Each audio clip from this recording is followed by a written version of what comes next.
David had always enjoyed the solitude of the night, finding peace in the empty roads that wound through the countryside.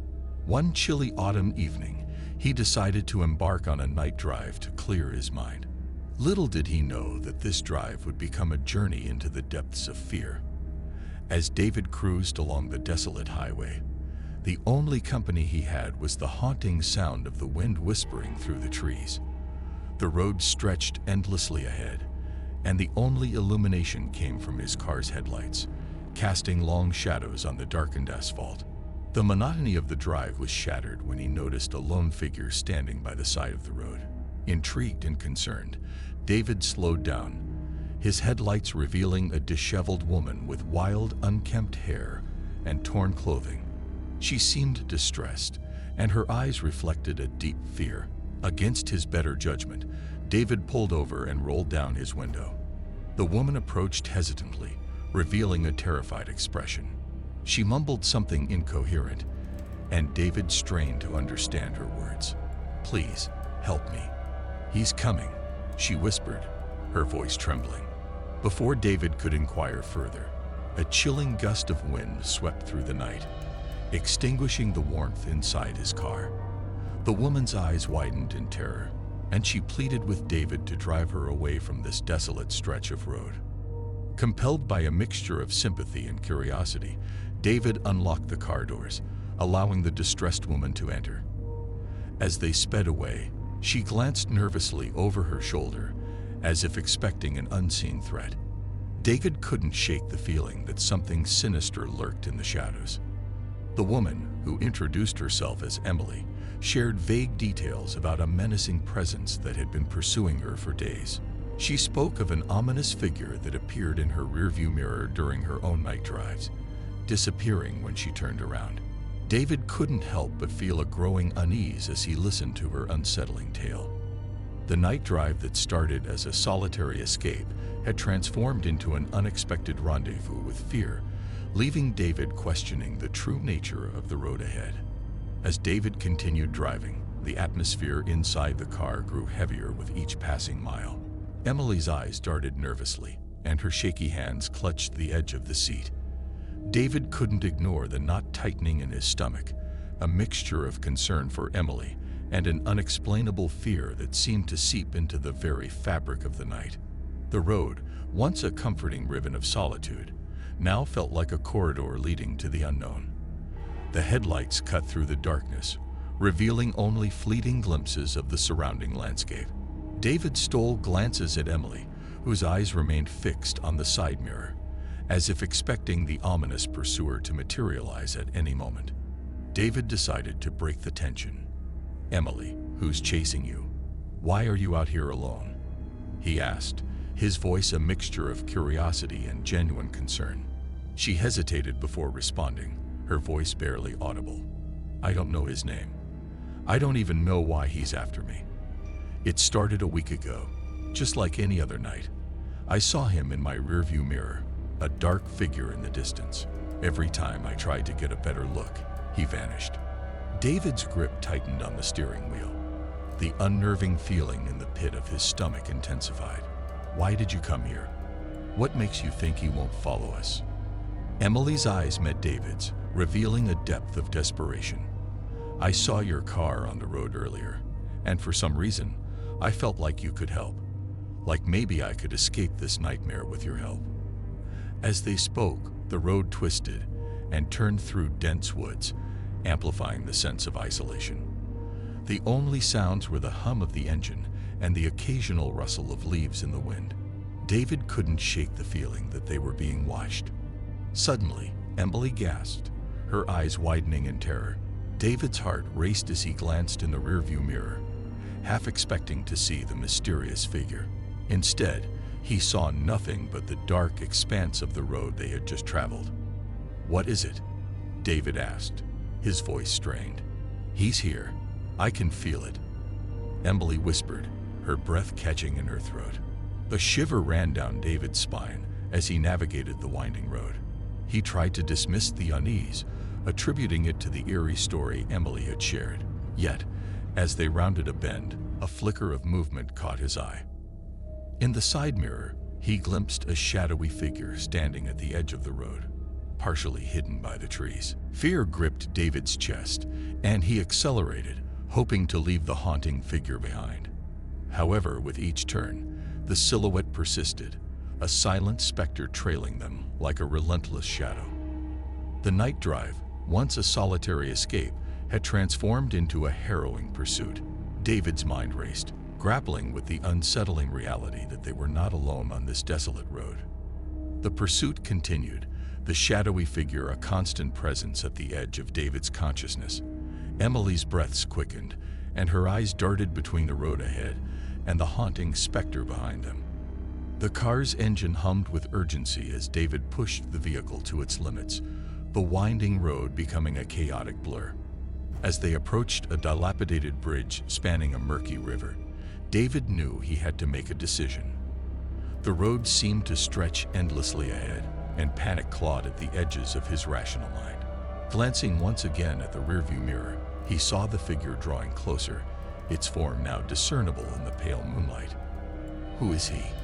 David demanded, his voice sharp with frustration and fear. "I don't know. I swear, I've never seen him before this started," Emily cried, her eyes wide with terror.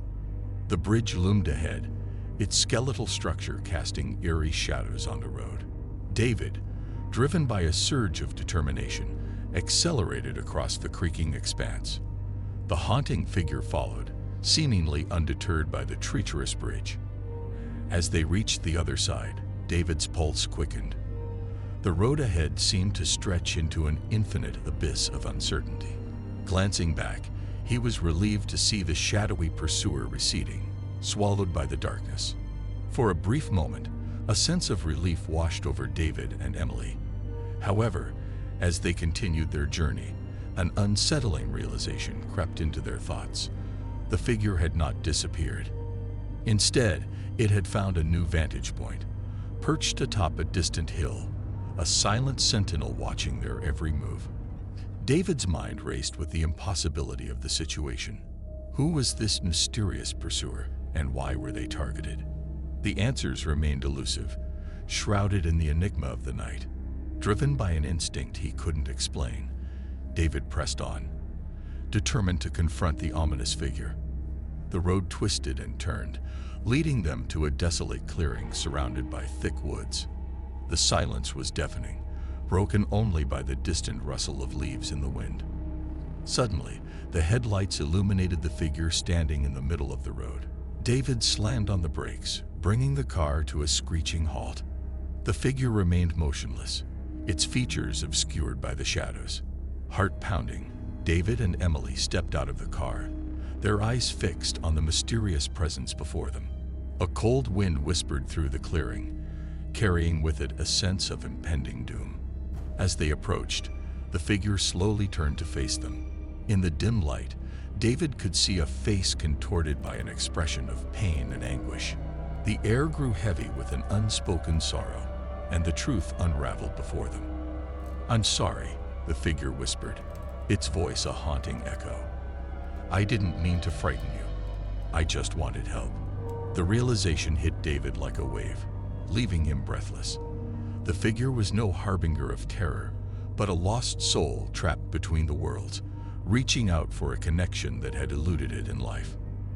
As the night drive came to an unexpected end, David and Emily found themselves confronted not by a malevolent force, but by the lingering echoes of a tragic past. The road, once a conduit for fear, now offered a chance for redemption and closure. The night was draped in darkness as Carl navigated his way through the winding roads, the only companion being the soft hum of his car engine. The moon peeked through the thick blanket of clouds, casting an eerie glow on the desolate highway. Carl, a weary traveler, sought solace in the rhythmic motion of his vehicle, attempting to outrun the shadows that seemed to dance along the edges of his consciousness. As he drove deeper into the night, a dense fog crept in, swallowing the road ahead. The dim glow of his headlights struggled to penetrate the mist, casting an otherworldly ambience on the surroundings. Carl's hands clenched the steering wheel, his gaze fixed on the desolation that surrounded him. Suddenly, a figure emerged from the fog, a hitchhiker, shrouded in tattered clothing, with hollow eyes that gleamed in the dim light. Carl hesitated for a moment, contemplating whether to offer a ride to the mysterious stranger. Against his better judgment, he rolled down the window, the creaking sound cutting through the silence.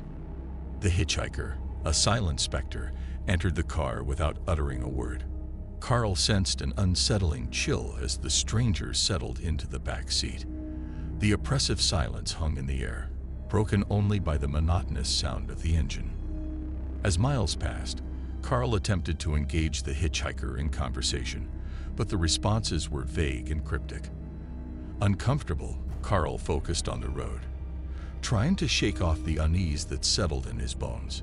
The fog thickened, and the highway seemed to stretch endlessly into the unknown. A dim glow on the horizon caught Carl's attention, a flickering neon sign, the only sign of civilization in the desolate landscape. The hitchhiker whispered directions, guiding Carl to a forgotten roadside motel that appeared as if conjured from the shadows. Reluctantly, Carl pulled into the motel parking lot. The flickering neon sign read Whispering Pines Motel, its rusted letters casting an ominous glow. The hitchhiker vanished into the night, leaving Carl alone with the unsettling feeling that he had entered a realm where reality and nightmares intertwined. The motel's flickering sign buzzed above as Carl stepped into the dimly lit lobby. The air hung heavy with the scent of mustiness, and the receptionist, a gaunt figure with hollow eyes, handed Carl a rusty key. The room number whispered to him, echoing through the silence. Room 13 awaited, its door ajar as if inviting Carl into the shadows. Hesitation gripped him, but an invisible force compelled him forward. The room's dim light revealed faded wallpaper and a bed that seemed to sag under the weight of forgotten secrets. As Carl settled in, strange occurrences unfolded. Whispers danced through the air, murmurs of forgotten conversations and distant cries. Shadows slithered across the walls, revealing glimpses of a haunting past that refused to be buried. Sleep eluded Carl that night. Restless, he ventured into the motel's deserted corridors, the flickering lights casting grotesque shadows on the walls. The air grew colder and the whispers intensified, echoing tales of despair and longing. In the narrow hallway, Carl stumbled upon a locked door, its hinges creaking as if protesting against the passage of time. A nameplate bore the inscription, Emily, Room 13. A shiver ran down Carl's spine as he realized the room he occupied bore the same number. Determined to unravel the mystery, Carl sought answers from the receptionist. The hollow-eyed figure, now devoid of life, revealed the motel's dark history, a tale of lost souls trapped in a perpetual night, their whispers eternally haunting the corridors. Driven by an inexplicable force, Carl delved deeper into the motel's secrets, discovering a hidden passage beneath the floorboards. A labyrinth of forgotten memories unfolded, each step revealing the tragic stories of those who had crossed paths with the Whispering Pines Motel. As Carl uncovered the motel's secrets, the boundary between the living and the dead blurred. Shadows enveloped him, whispers entwined with his thoughts, and the haunting highway beckoned. The hitchhiker reappeared, a spectral guide leading Carl deeper into the abyss. As the night drive continued, the line between reality and nightmare faded, and Carl found himself entangled in a web of darkness that seemed impossible to escape. The highway stretched endlessly, its secrets whispered through the chilling wind, and the shadows clung to him like a sinister embrace. With each passing mile, the night drive became an odyssey through Carl's unraveling sanity. The hitchhiker's presence grew more ominous, their whispers intertwining with the haunting echoes of the motel's tormented souls. Shadows played tricks on Carl's perception, and the highway seemed to loop in on itself, an inescapable labyrinth leading nowhere. The spectral guide, once a passive observer, began to murmur fragments of Carl's own past, memories long buried, regrets concealed in the deepest recesses of his mind. The highway became a mirror reflecting Carl's own demons, and the air grew heavy with the weight of unresolved guilt. As the night pressed on, The hitchhiker's cryptic tales revealed a chilling truth. The motel was a purgatory, a liminal space where lost souls were condemned to wander in perpetual darkness. Carl, too, had become ensnared in the motel's grip, an unwitting participant in a macabre drama that transcended the boundaries of life and death. Desperation seized Carl as the highway stretched endlessly, each turn leading to the same desolate landscape. Shadows danced in mockery, and the whispers morphed into accusatory voices that echoed his deepest fears. The spectral guide grinned, a malevolent presence reveling in Carl's descent into the abyss. In a moment of clarity, Carl confronted the hitchhiker, demanding an escape from the nightmarish loop. The spectral figure's hollow eyes bore into Carl's soul, and a haunting laughter echoed through the void. "The highway has no end, Carl," the hitchhiker intoned. "You're trapped in your own undoing." Driven by a surge of determination, Carl turned the wheel in defiance, steering off the highway into the unknown. The world around him twisted and contorted, reality bending at the seams. The spectral guide's laughter turned into anguished cries, and the highway unraveled like a tapestry of shadows. As the car hurtled into the abyss, a blinding light enveloped Carl. The echoes of the haunted highway faded, and the oppressive darkness gave way to an ethereal glow. He found himself on the outskirts of dawn, the first rays of sunlight painting the horizon. The car, now parked on a deserted road, bore no signs of the haunted highway or the Whispering Pines Motel. Carl, bewildered and drained, stepped out into the morning light. The hitchhiker, now a distant memory, vanished into the dissipating shadows.